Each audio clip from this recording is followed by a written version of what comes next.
Shalom Bapak Ibu yang dikasihi oleh Tuhan, saudara-saudara yang dicintai Tuhan dimanapun berada. Saat ini kita jumpa lagi dalam kasih Tuhan dalam program Good News for You.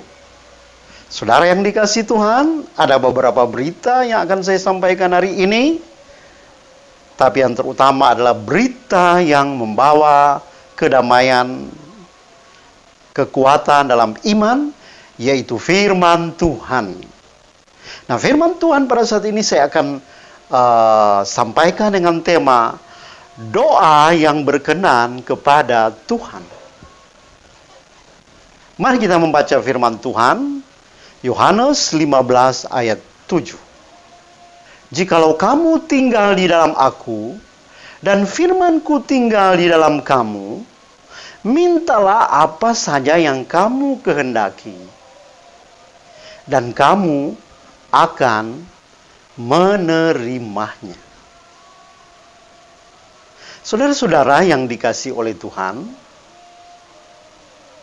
sebelum kita lebih jauh lagi merenungkan firman Tuhan ini, kita akan menyaksikan beberapa waktu yang lalu di mana jaringan doa dalam hal ini, Menara Doa Kota Palu, ikut bersama ambil bagian dalam program 20-20-20 Indonesia Menyembah.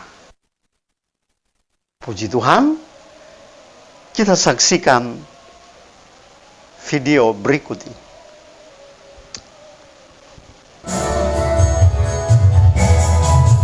Tiada kata yang bisa lukiskan indahnya Kau Tuhan.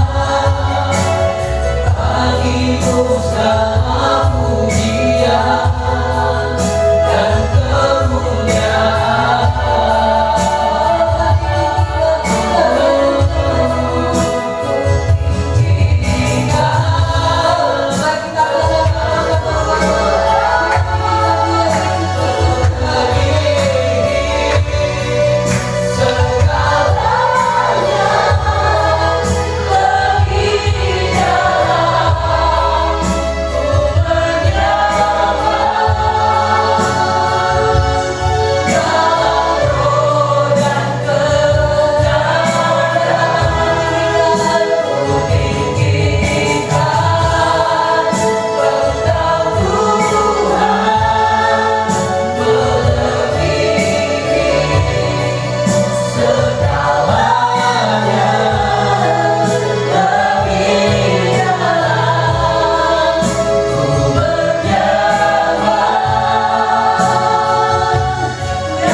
Deklarasi untuk bangsa Indonesia.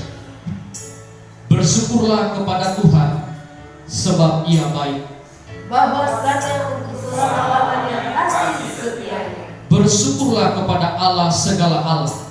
Bahwasanya untuk selama-lamanya kasih setianya. Bersyukurlah kepada Tuhan segala Tuhan. Bahwasanya untuk selama-lamanya kasih setianya. Kepada Dia yang seorang diri melakukan keajaiban-keajaiban besar. Bahwasanya untuk selama-lamanya kasih setianya. Kepada Dia yang menjadikan langit dengan kebijaksanaan. Bahwasanya untuk selama-lamanya kasih setianya. kepada Dia yang menghamparkan bumi di atas air, bahwasanya untuk selama-lamanya kasih setianya, kepada Dia yang menjadikan benda-benda penerang yang besar, bahwasanya untuk selama-lamanya kasih setianya, matahari untuk menguasai.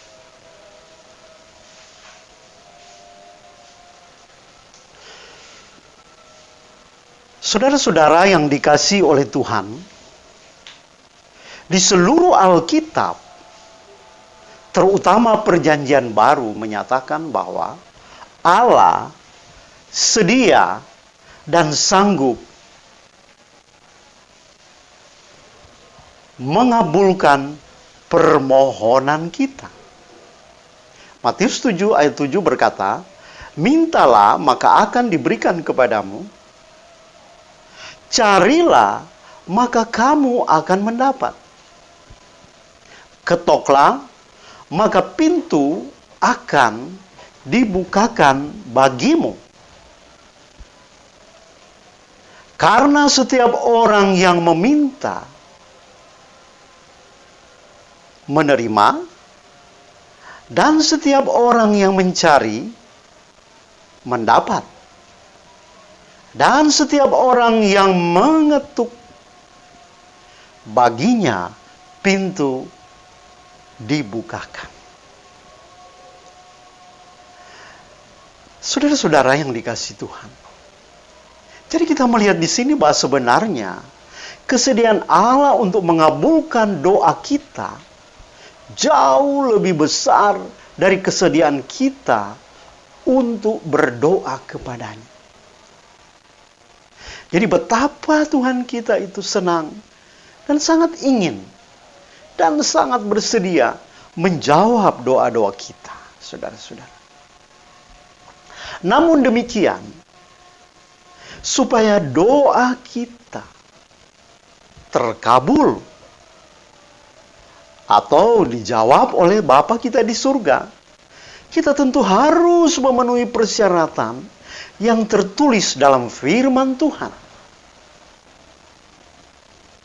Saudara-saudara, dalam pembacaan kita tadi dikatakan bahwa apa saja yang kita minta di dalam nama Yesus, maka Allah akan mengabulkan doa kita. Saudara yang dikasihi Tuhan, kelihatannya begitu luar biasa dan begitu indah. Apa saja yang kita minta, saudara-saudara. Tapi memang dalam kenyataannya, dalam kenyataan kehidupan kita, bahwa doa kita sering belum dijawab oleh Tuhan, atau juga doa kita sampai hari ini tidak dijawab oleh Tuhan. Mengapa demikian? Padahal Tuhan berkata, bahwa apa saja yang kita minta dalam nama Yesus, maka Tuhan akan menjawab atau akan memberikan kepada kita. Saudara-saudara, hal ini bisa terjadi tentunya jikalau kita mengikuti persyaratan di dalam ayat atau kalimat-kalimat sebelumnya. Sebab ada di situ berkata, "Jikalau kamu tinggal di dalam Aku,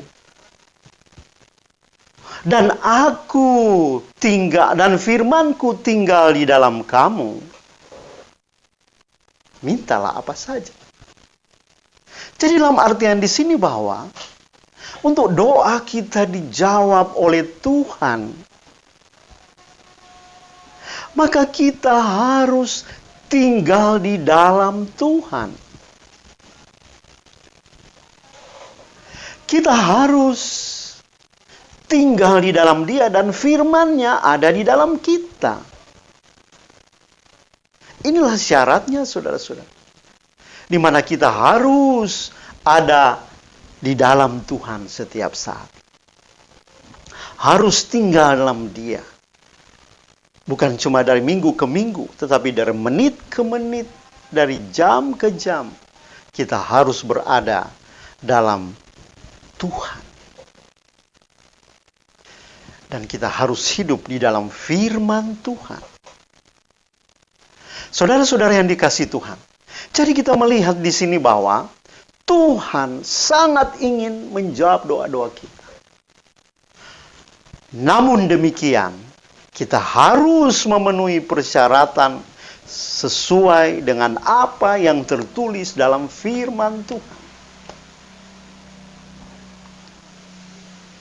Intinya adalah yang pertama, saudara-saudara yang dikasihi Tuhan, harus dengan sifat dan sikap yang benar, yaitu dengan kebenaran, dengan kejujuran, dengan keadilan, ketaatan. Saudara-saudara, dengan kebenaran, jujur, adil, taat, semuanya ini hanya bisa kita peroleh jika kita ini tinggal di dalam Kristus. Kita tidak mungkin menjadi orang yang jujur, orang yang adil, orang yang benar di hadapan Tuhan kalau kita berada di luar Kristus. Kita harus tinggal dalam Kristus supaya kita memenuhi persyaratan itu, saudara-saudara, ya. Jadi saudara-saudara, kita harus tinggal dalam Kristus. Dan ini akan menghasilkan kita menjadi orang benar, orang jujur, orang adil, ya, di hadapan Tuhan. Oleh sebab itu dalam Yohanes pasal 4 ayat 23 di sana Tuhan Yesus berkata, tetapi saatnya akan datang dan sudah tiba sekarang, bahwa penyembah-penyembah yang benar akan menyembah Bapa dalam roh dan kebenaran. Sebab Bapa menghendaki penyembah-penyembah demikian.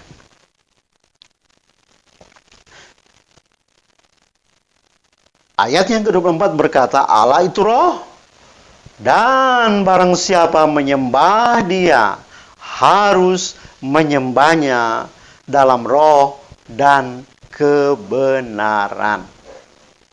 Jadi saudara bisa garis bawahi di situ, penyembah yang benar. Demikian juga dalam Amsal 15 ayat 8, di sana dikatakan, korban orang fasik adalah kekejian bagi Tuhan, tetapi doa orang jujur dikenannya. Saudara-saudara, tadi dalam ayat pertama disebut penyembah benar. Di sini kita melihat juga doa orang jujur, berkenan kepada Tuhan. Jadi ini saudara-saudara persyaratannya hidup benar. Dan yang kedua, hidup dalam kejujuran. Kalau ingin doa kita dijawab oleh Tuhan, maka kita harus hidup jujur. Ya. Jujur itu adalah mengatakan ya di atas yang ya, tidak di atas yang tidak. Lebih daripada itu, dari si jahat, kata firman Tuhan. Mengatakan apa adanya, tidak ditambah-tambah, dikurang-kurang. Jujur kepada siapa saja, kepada suami, kepada istri, kepada semua orang. Tuhan mau kita hidup jujur, saudara-saudara. Saudara, ayat yang berikut yang kita perlu baca juga yang penting adalah Yakobus 5 ayat 16. Karena itu, hendaklah kamu saling mengaku dosamu dan saling mendoakan, supaya kamu sembuh. Doa orang benar, bila dengan yakin didoakan, sangat besar kuasanya. Ya. Jadi kita melihat di sini, Bapak Ibu yang dikasihi Tuhan, bahwa jadi persyaratan doa yang berkenan kepada Tuhan itu bukan karena kata-katanya bagus, kalimat-kalimatnya mungkin tersusun rapi, ditambah bahasa-bahasa yang keren, ya, tambah bahasa Inggris, Ibrani dan lain-lain, ya. dengan penampilan, dengan suara yang lantang. Bukan itu, saudara-saudara. Ya, walaupun itu dibutuhkan juga. Tetapi yang Tuhan lihat, doa yang berkenan kepada Tuhan adalah doa orang benar. Jadi hidup orang itulah yang membuat doanya itu berkenan pada Tuhan. Kalau dia hidup benar di hadapan Tuhan. Anda boleh berteriak-teriak, Anda boleh tenang-tenang. Saudara boleh nangis-nangis, ya, berdiri berlutut, tapi kalau engkau tidak hidup benar, saya percaya doa kita tidak akan dijawab oleh Tuhan. Saudara-saudara, dan yang berikut adalah Yohanes 9 ayat 31.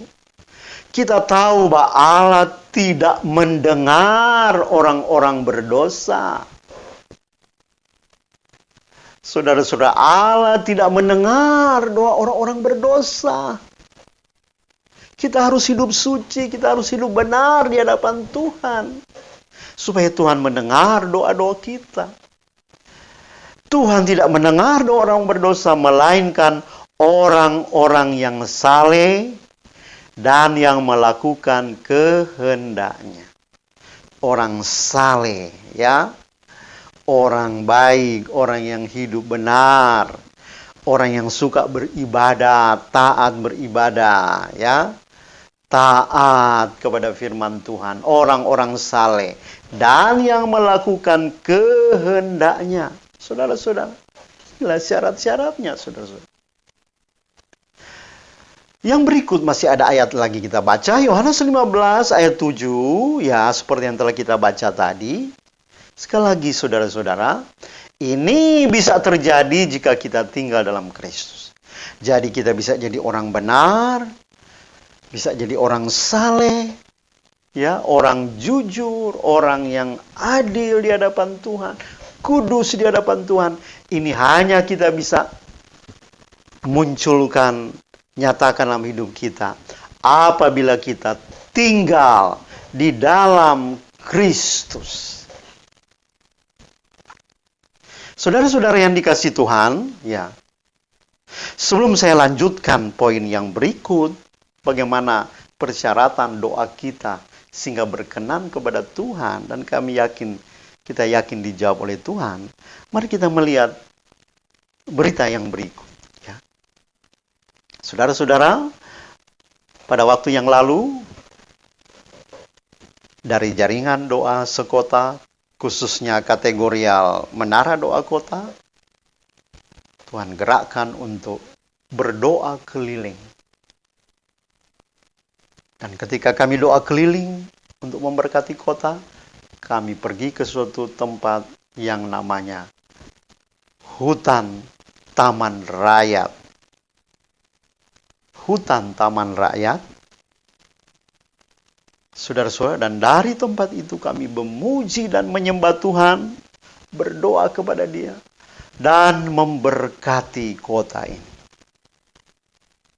Saudara-saudara, dari Hutan Taman Rakyat Ngata Baru, kami memuji dan menyembah Tuhan, memberkati kota Palu. Puji Tuhan, mari kita saksikan. Tuhan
datang Tuhan seluruh dosa di bawah Tuhan.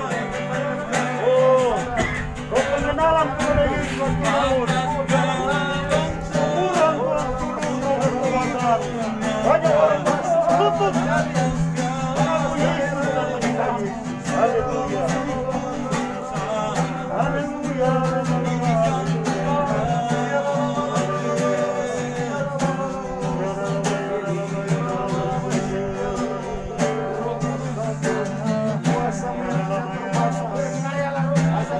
Esok sebabnya hidup.